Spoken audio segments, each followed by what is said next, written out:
Hello, this is Frank Neely from HeartlandDiaryUSA.com, bringing you news every conservative can use. Subscribe to my YouTube channel to stay up to date.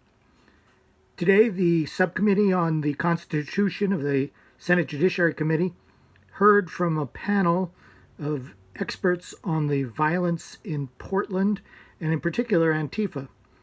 This is Andy Ngo, well-known citizen journalist who has been beaten by Antifa for his coverage and has been tireless and fearless in his bringing to the public the information it needs regarding this revolutionary group.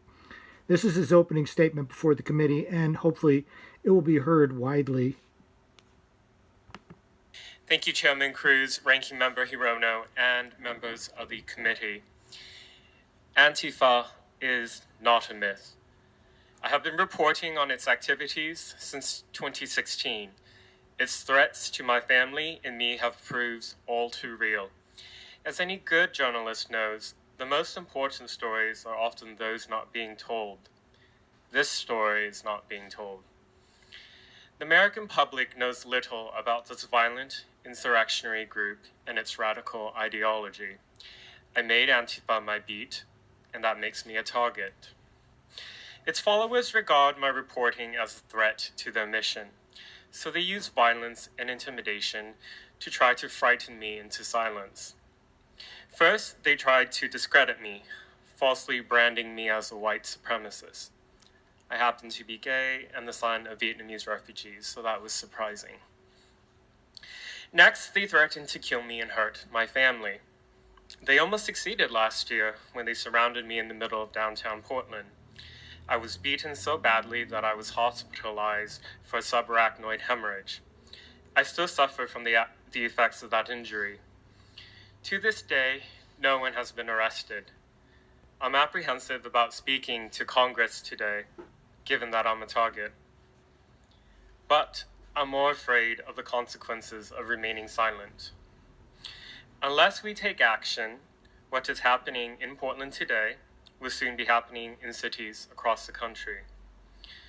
What we've witnessed for more than 2 months in Portland are almost daily violent protests and riots led by Antifa.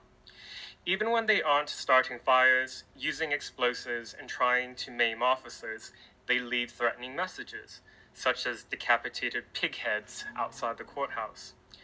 Even after federal agencies agreed to pull back their visible presence starting July 30th, Antifa militants have attacked the Portland Police Building in a residential neighborhood on multiple occasions.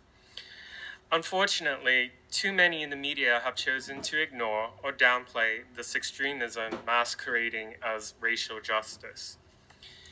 In Portland, the violence has been organized and led by the local chapter of the Youth Liberation Front, a shadowy Antifa organization with secret membership. The Youth Liberation Front has cells across the U.S. organized on social media sites like Twitter. They openly advocate for violent uprisings in Portland and elsewhere.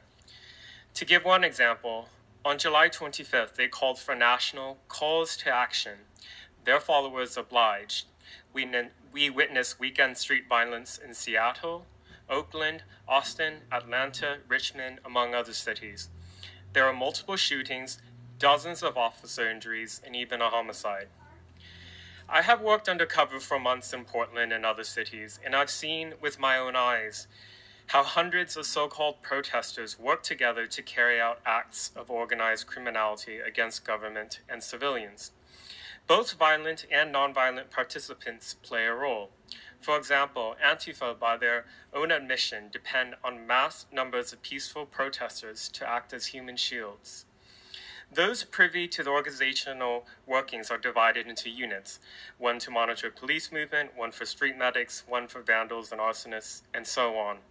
They coordinate on encrypted chat applications like Signal because they are extremely difficult for law enforcement to monitor. Antifa has mastered the art of making its violence appear innocuous. For example, projectiles that look like water balloons can be filled with chemicals.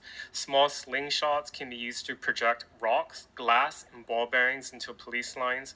Umbrella tips can be fastened with discreet pocket knives. Powerful handheld lasers can cause serious damage to the eyes.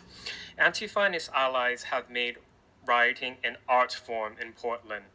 They have access to a rich stream of cash flowing from platforms like GoFundMe, Venmo, and Cash App. Any conspirator arrested in Portland is instantly bailed out and ready for the next night of violent protest. I come to you today with a message for senators of both parties. Antifa's goal is not only to abolish the criminal justice system, it is to bring down the republic itself.